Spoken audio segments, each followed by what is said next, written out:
Hello everyone, Jiraga1 here, and today we're going to be taking another look at the PowerBook 5300C. Now you're probably wondering, wait a minute, we're looking at this thing again. Well yeah, we are, because the last time I made a video of this, it wasn't exactly that good. In fact, it was a terrible video. The camera was shaking all over the place, and I didn't really do it justice, and I never even got a chance to really take a look at what was going on with it. So this is the front. See, you got that rainbow Apple logo, old school as shit, you know. Floppy disk drive, battery, your expansion bay, ejection buttons,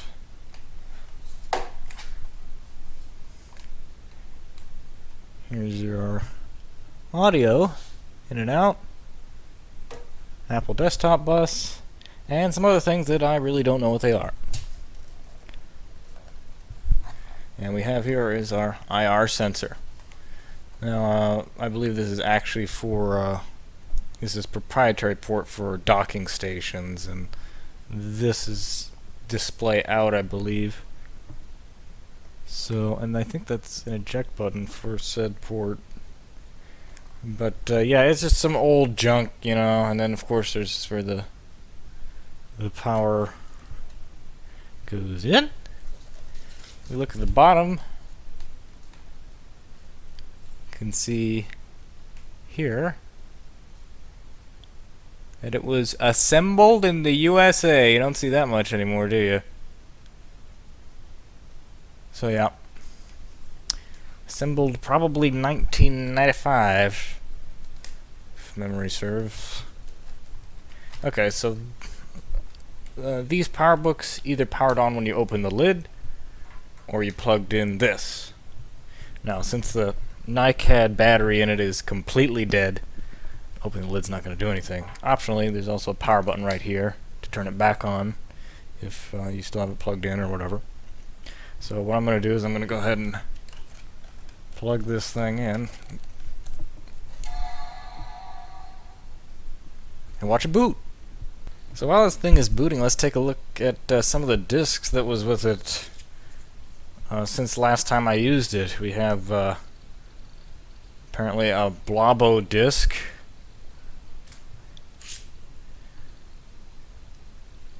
a disc with a program on it that can view JPEG images, and one that appears to be labeled Telete Prawns.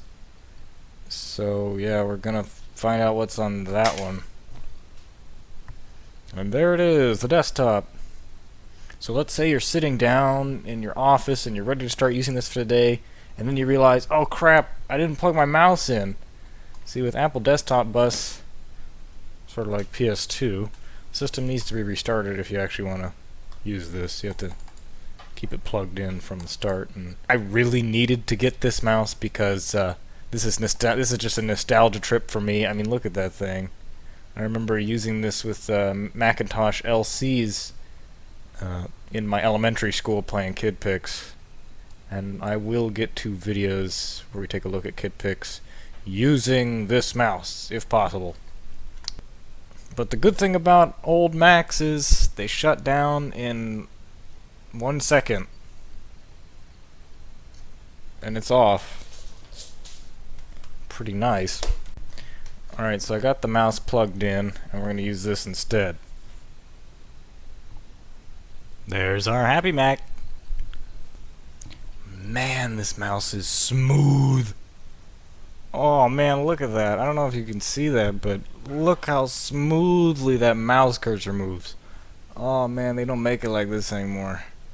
Ooh, yeah. Well, that's delicious. Alright, when the computer is finished booting, you can see we are greeted with the desktop. And on the desktop we have an icon for simple text. Here we can write things with this terrible keyboard. It's really not that great considering that the nubs are on the wrong keys, and I often cannot line up my home row correctly on a dime. So of course let's jump right into the hard disk here. It's got a bunch of junk, some of it old, some of it new-ish, and by new I mean 2007, which is actually pretty new considering this. So of course every Mac that runs any version of OS earlier than 10, i.e. 9 and earlier, we need to play Blobo on it. It's just mandatory. I don't know why, but it is. Except it doesn't work, because it sucks. Will it work with a mouse? Yes, it will!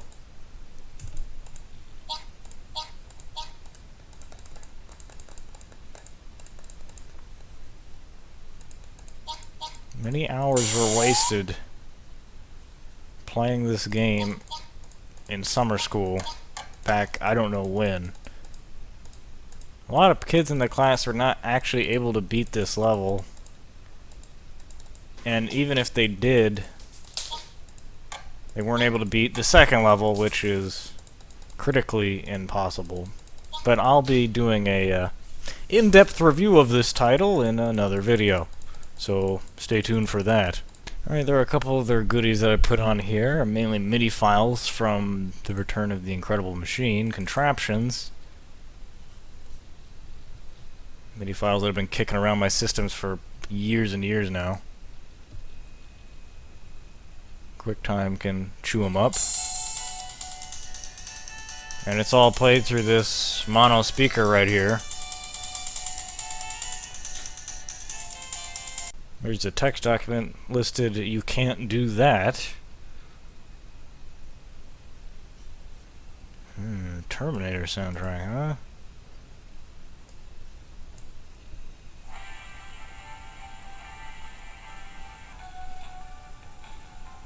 Well, it sounds like shit. Gits and cads.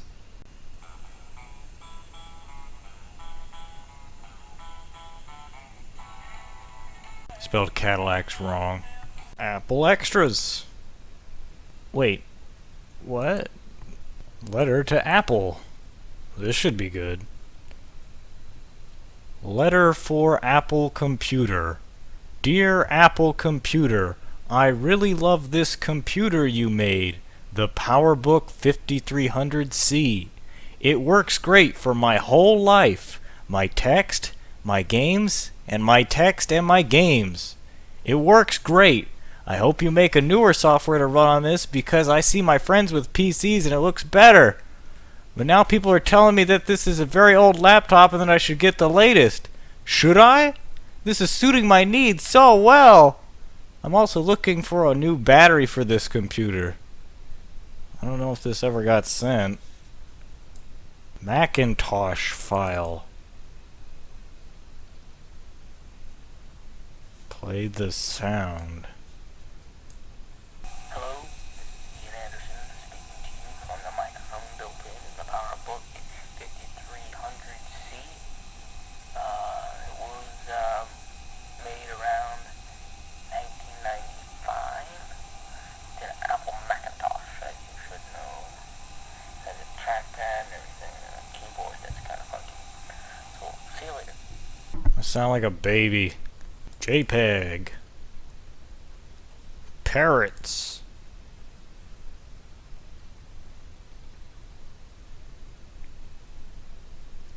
Yay. Actually, that looks really good. Holy crap. Doom 3! Holy crap. And of course, let's go play with all the goodies in the system folder.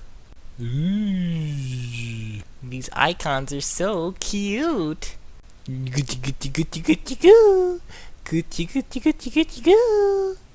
PC files. Alright, here's the main problem with all classic Mac OS.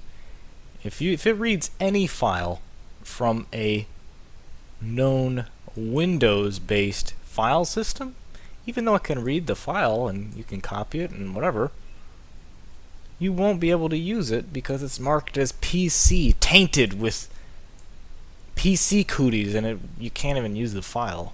Except for this one, and I don't even know. Let's read about macOS 7.6. Access SCSI devices. But what about 7.6.1? Type 112 errors eliminated. Type 112 errors, which occurred when using some multimedia applications, have been eliminated. Man, don't you love it when all this was so easy to understand and you could just read it in plain English and know exactly what was going on with your machine and other stuff that you won't actually end up reading, and it's probably more complicated than I'm making it out to seem. Oh, I almost forgot. Let's take a look at the specs.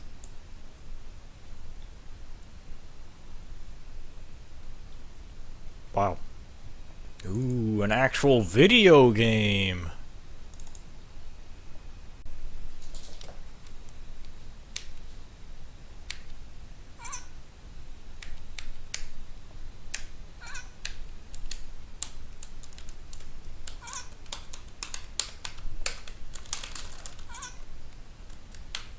This is actually pretty good, except I don't know where I'm going. Oh, holy crap! I can't return fire! So you're probably wondering, what is on this disc? Well, I'm about as curious as you are at this point. Let's find out.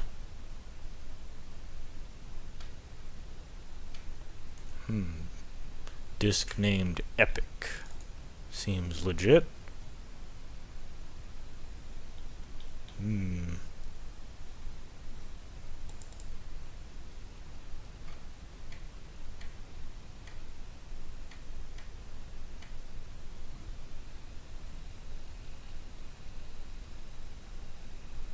Oh ho ho ho, saucy! Well, isn't this just precious? So you can go to Wacom tablet mode or Razer Death Adder mode, and it doesn't seem to make too much of a difference.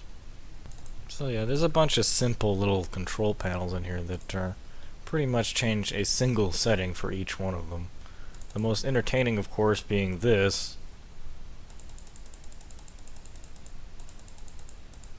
Although I never found myself attached to any one of them.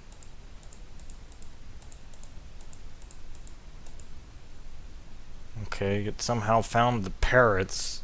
I'm not quite sure how, but... Auto remounter. PowerBook display. Apple menu options. Mac OS easy open. Apple Talk. If I could seriously communicate with another PowerBook 5300C via IR, oh my god. PowerBook. System sleeps? Never. Screen dims? Never. Hard disk spins down? Never. Why would I want to do that? Memory. Oh god, that's adorable. Wait, virtual memory's off? Looks like we got a badass over here. Now this is a feature they should have kept in modern operating systems. Come on! That's awesome! Numbers. Ooh. Oh hell yeah! Holy crap. Now there's pretty much all the same voices that you'd see in regular macOS 10 today, except they're a little bit more monotone and not as good.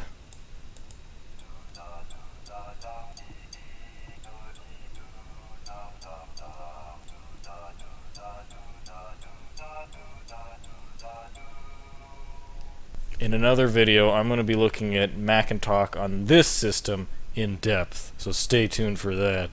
TCP over IP? You have to be kidding. No shit. Now this is what we were waiting for, the Apple System Profiler that I neglected to open earlier.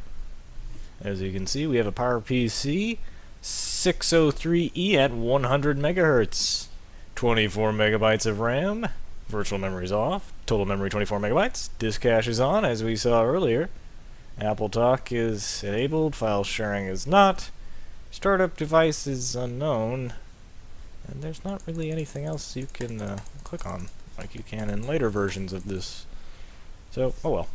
Monitors. Apparently you can... Whoa.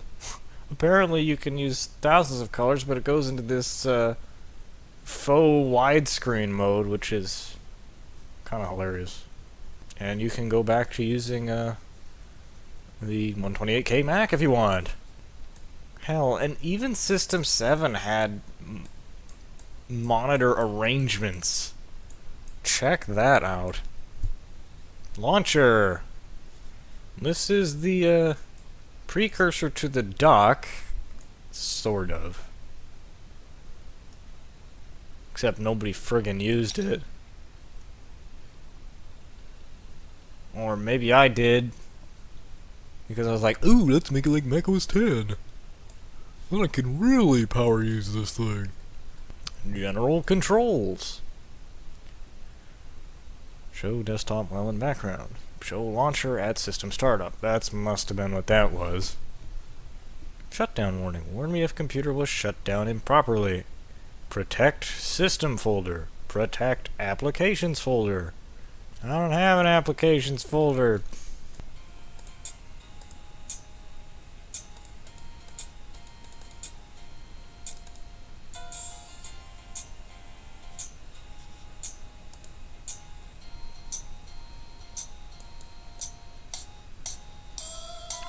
Huh.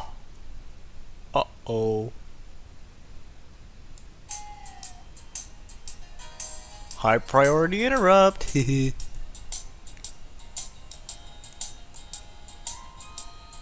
Keeping it real.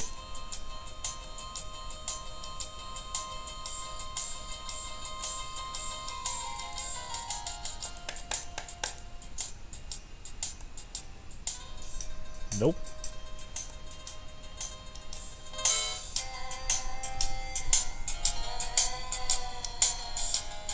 Yeah. Now we're rocking. God, that thing's loud.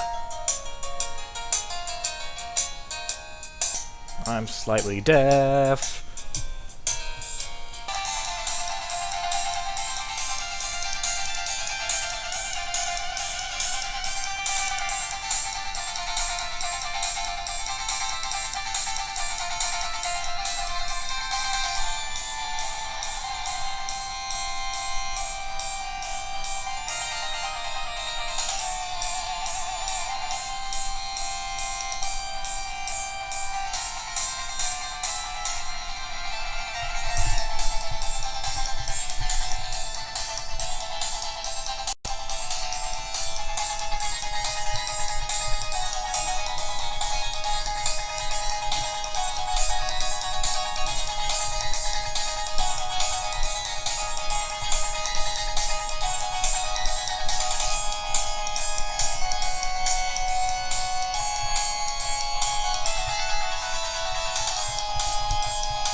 Alright, well, that looks like that's our overview. Not really too much to say about it.